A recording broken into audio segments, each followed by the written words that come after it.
também não está aqui à toa, viu, gente? O vácuo aqui, o que ele está fazendo? Ele está impedindo a troca de calor do café para o meio ambiente por condução e convecção. Porque a condução precisa de moléculas, a convecção precisa de moléculas. Então, se você cria uma região de vácuo aqui, não vai trocar calor nem por condução e nem por convecção. Então, as paredes espelhadas impedem a troca de calor por irradiação. O vácuo impede condução e convecção, tá? Aí você fala assim, não, mas se está impedindo os três, não era para esse café resfriar nunca, né?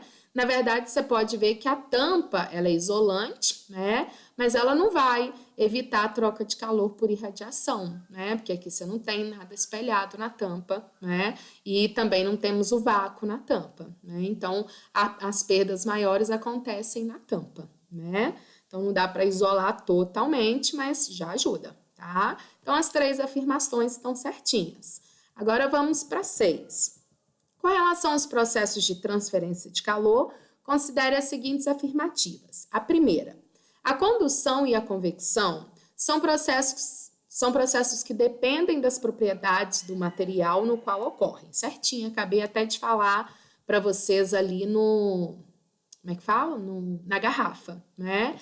A condução, gente, as moléculas, a gente aquece, essas moléculas vão agitar, vão colidindo umas com as outras até que o calor vá fluindo de uma extremidade até a outra do material, né?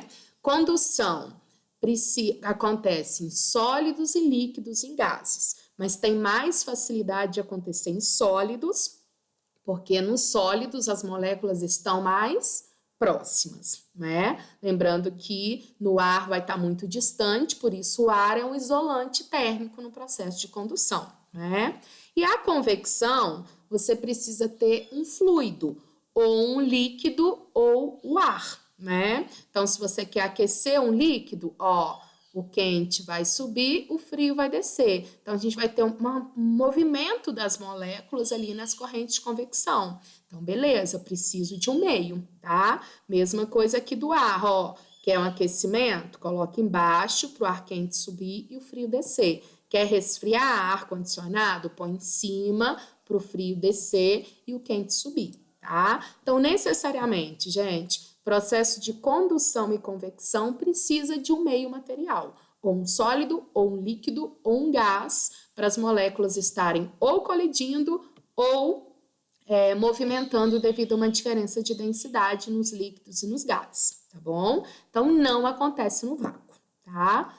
A segunda, a convecção é um processo de transmissão de calor que ocorre somente em metais. Falsa, tá? Convecção só acontece em fluidos, líquidos e gases. Ela não acontece em sólidos. Sólidos é a condução, tá bom?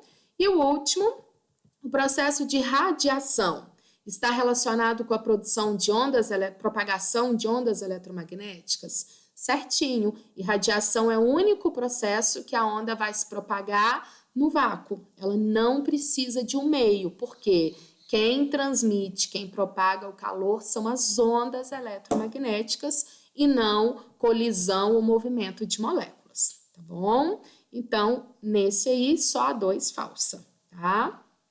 1 e 3 verdadeiras. O 7 fala sobre a garrafa térmica, então já contei lá em cima aqui, então a gente só vai analisar.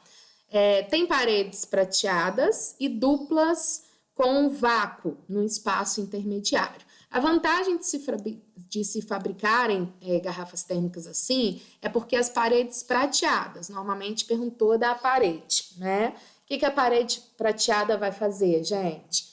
Impedir troca de calor por irradiação, tá? Então, absorvem o calor e o vácuo é um ótimo isolante térmico, são altamente refletoras, então, as paredes, elas não vão absorver o calor, tá? Pelo contrário, elas vão refletir. Então, absorver, já joga fora. O que essas paredes vão estar fazendo?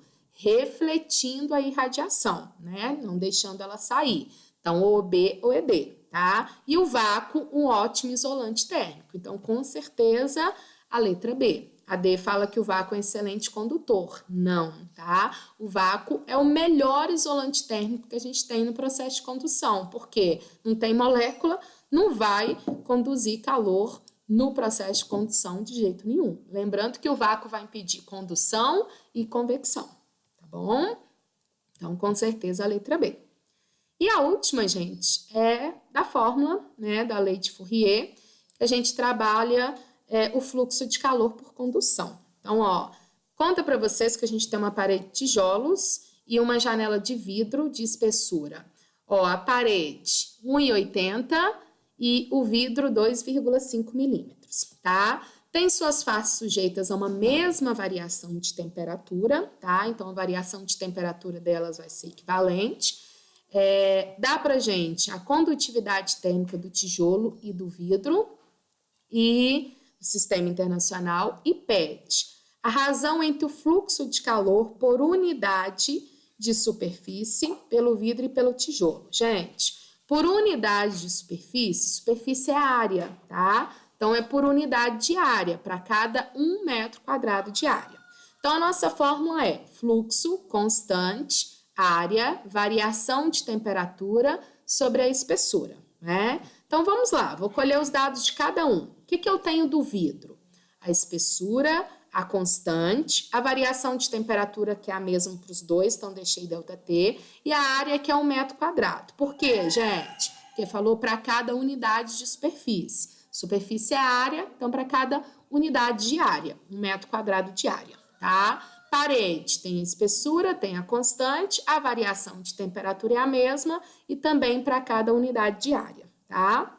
Então, se eu for jogar na fórmula, fluxo constante, pegando do vidro, tá? Que é 1, área, que é 1, ΔT, que eu sei lá quanto é, mas é igual, dividido pela espessura, tá? Fluxo da parede, constante, área, ΔT, que é igual, dividido pela espessura. O exercício quer que eu faça a razão. O que é a razão? Divisão. Fluxo do vidro sobre o fluxo da parede, né? Então, do vidro ficou o quê? ΔT sobre 2,5. Da parede ficou o quê? 0,12 ΔT sobre 180, né? Então, gente, repete. Vou poder cortar ΔT, tá vendo? Já que é uma razão, mesma variação, posso cortar, tá? Então, repete o numerador, multiplica pelo inverso. Então, 1 sobre 2,5 vezes o inverso aqui, 180 por 0,12, né? Então, multiplicando ali denominador e numerador, chegamos numa razão de 600, certo? Então, nesse daqui era fazer a fórmula do fluxo para o vidro, fluxo para a parede e depois dividir. Lembrando que a variação de temperatura é a mesma, eu poderia cortar, a área é a mesma, eu poderia cortar, né? Ia ficar só a relação de espessura e constante. Beleza, galera? Então, observem aí a correção, vê se ficou alguma dúvida, tá bom? E me envie, certo? Até a nossa próxima aula. Tchau!